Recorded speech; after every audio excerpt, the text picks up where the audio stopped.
രാജ്യത്ത് വളരെ വ്യത്യസ്തമായ ഒരു നിലപാടാണ് രാജ്യം ഭരിക്കുന്ന ഗവൺമെൻറ് സ്വീകരിച്ചുകൊണ്ടിരിക്കുന്നത്. അതിൽ രാജ്യമാകെ വലിയ തോതിലുള്ള ഉത്കണ്ഠയിലാണ്. ഇവിടെ BJPയുടെ നേതൃത്വത്തിലുള്ള കേന്ദ്ര ഗവൺമെൻറ്റാണ് രാജ്യത്ത് ഇപ്പോൾ അധികാരത്തിലുള്ളത്. BJP എന്നത് സാധാരണ നിലക്കുള്ള ഒരു രാഷ്ട്രീയ പാർട്ടിയല്ല. ആ രാഷ്ട്രീയ പാർട്ടിയുടെ പ്രത്യേകത മറ്റെല്ലാ പാർട്ടികളിൽ നിന്നും വ്യത്യസ്തമായതാണ് ആ പാർട്ടി എന്നതാണ്. രാഷ്ട്രീയ പാർട്ടികളുടെ കാര്യങ്ങൾ സാധാരണ നിലയിൽ ആ രാഷ്ട്രീയ പാർട്ടി തന്നെ തീരുമാനിക്കുകയാണ് ചെയ്യുക. പക്ഷേ BJPക്ക് മറ്റൊരു നേതൃത്വമുണ്ട്. RSSൻ്റെ നേതൃത്വം അംഗീകരിച്ച പാർട്ടിയാണ് BJP. അതുകൊണ്ട് തന്നെ RSSൻ്റെ നയമാണ് BJP നടപ്പിലാക്കാൻ ശ്രമിക്കുന്നത്. RSS നമ്മുടെ രാജ്യത്തിൻ്റെ എല്ലാ മൂല്യങ്ങൾക്കും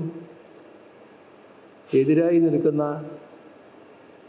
ഒരു സംഘടനയാണ്. അവർക്ക് പ്രത്യേകമായ അജണ്ടയുണ്ട്. തീർത്തും വർഗീയമായാണ് കാര്യങ്ങൾ കാണുന്നത്. വർഗീയ നിലപാടുകളെ അവർക്കുള്ളൂ. നമ്മുടെ രാജ്യത്ത് സ്വാതന്ത്ര്യ സമരം ഏറ്റവും മൂർച്ഛിച്ചു നിൽക്കുന്ന ഘട്ടത്തിലാണ് RSSൻ്റെ ജനനം. പക്ഷേ സ്വാതന്ത്ര്യ സമരത്തിൻ്റെ ഭാഗമായി ഒരു ഘട്ടത്തിലും RSS നിന്നിട്ടില്ല. മാത്രമല്ല RSSൻ്റെ തലവൻ ഗോൾവാൾക്കർ രാജ്യത്തെ സ്വാതന്ത്ര്യ സമരത്തിലേക്ക് എടുത്തു ചാടുന്ന യുവാക്കളോട് ഉപദേശിച്ചിരുന്നത് നിങ്ങളുടെ യൗവനം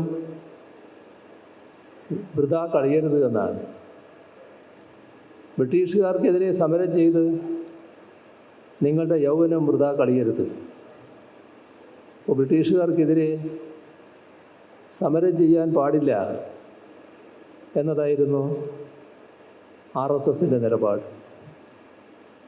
നമ്മുടെ രാജ്യത്തെ വിവിധ ധാരകൾ എല്ലാം ദേശീയ പ്രസ്ഥാനത്തിലേക്ക് ഉൾച്ചേർന്നിരുന്നു. അതിൻ്റെ ഭാഗമായാണ് ദേശീയ പ്രസ്ഥാനം ബ്രിട്ടീഷ് സാമ്രാജ്യത്തിനെതിരെയുള്ള ഒരു മഹാപ്രസ്ഥാനമായി മാറിയത്. അതിലൂടെയാണ് സ്വാതന്ത്ര്യം നേടാൻ നമുക്ക് കഴിഞ്ഞത്. ബ്രിട്ടീഷുകാരെ ഇവിടുന്ന് പറഞ്ഞയക്കാൻ സാധിച്ചത്. ഈ കാര്യത്തിൽ RSSനും സംഘപരിവാറിനും വ്യത്യസ്തമായ നിലപാടായിരുന്നു. അവർ ബ്രിട്ടീഷുകാരെ ഇന്ത്യ വിട്ടു പോകണമെന്ന അഭിപ്രായക്കാരായിരുന്നില്ല. ആ അഭിപ്രായം അവർ അവരുടെ മനസ്സിൽ സൂക്ഷിക്കുക മാത്രമല്ല ചെയ്തത്. ആ കാലത്ത് ബ്രിട്ടീഷ് വൈസ്രോയിയെ കണ്ട്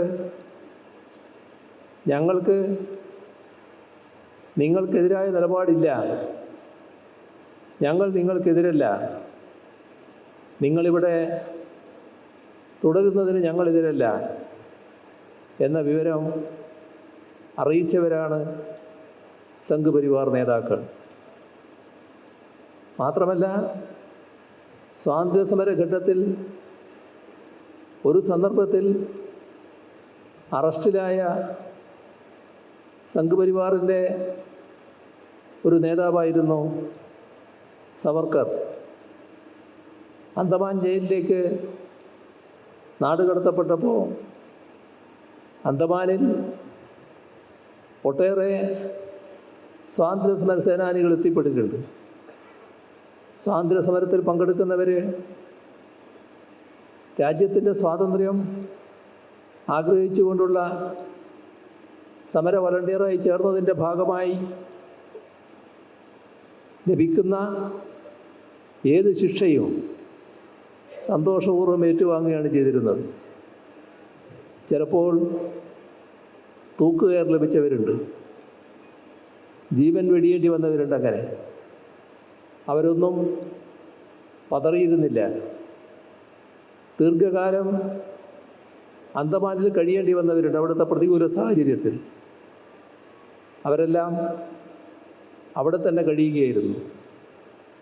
എന്നാൽ ബ്രിട്ടീഷുകാർക്ക് മാപ്പെഴുതി കൊടുത്ത് ഇനിയുള്ള കാലം ബ്രിട്ടീഷ് പാദസേവ നടത്തി ജീവിച്ചുകൊള്ളാം എന്ന് പറഞ്ഞാണ് സവർക്കർ ബ്രിട്ടീഷുകാരിൽ നിന്ന് മാപ്പ് വാങ്ങി പുറത്തേക്ക് പോകുന്നത്. അങ്ങനെ നോക്കിയാൽ സ്വാതന്ത്ര്യ സമരത്തിൽ പങ്കെടുത്തില്ല എന്ന് മാത്രമല്ല, സ്വാതന്ത്ര്യ സമരത്തെ വഞ്ചിച്ച നിലപാട് കൂടിയാണ് സംഘപരിവാറിന് കാണാൻ കഴിയുക. എന്നാൽ ഇത്തരം ശക്തികൾക്കൊന്നും സ്വാതന്ത്ര്യ സമര പ്രസ്ഥാനത്തെ ദുർബലപ്പെടുത്താനായില്ല. അത് വലിയ ഒരു മഹാപ്രസ്ഥാനമായി തന്നെ മാറുകയാണ് ഉണ്ടായത്. ബ്രിട്ടീഷ് സാമ്രാജ്യത്വത്തിന് ഇവിടം വിട്ടു പോകേണ്ടി വന്നു.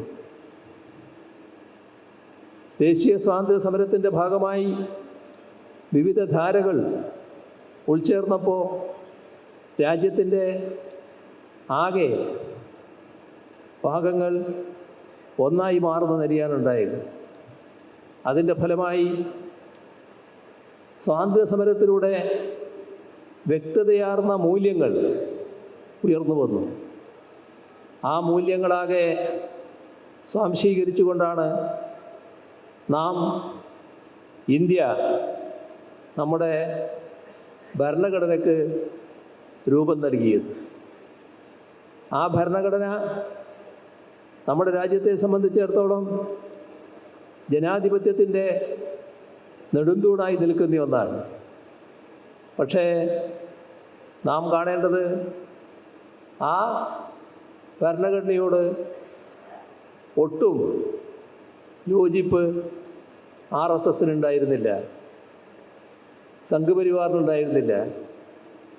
RSS അന്നേ ആ ഭരണഘടനയെ എതിർത്തിരുന്നു.